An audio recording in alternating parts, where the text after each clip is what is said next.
दिसतो, पलटणमध्ये दिसतो ना, कुठेही रस्त्याने येता जाता मी भेटू शकतो.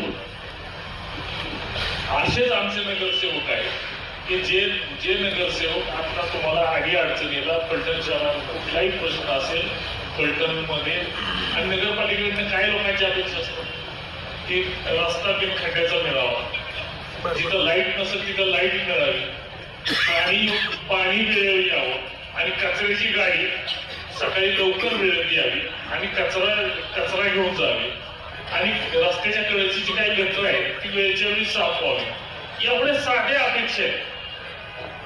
ह्या अपेक्षा सुद्धा यांनी पूर्ण करता आल्या नाही. ह्याच्या एवढी काय म्हणतात त्याला मराठीत म्हणे करंटी लोक यांच्यासारखेच चुकीच्या पद्धतीने फक्त ह्यांच्या परिवारासाठी ह्या नगरपालिकेचा गेले 35 वर्ष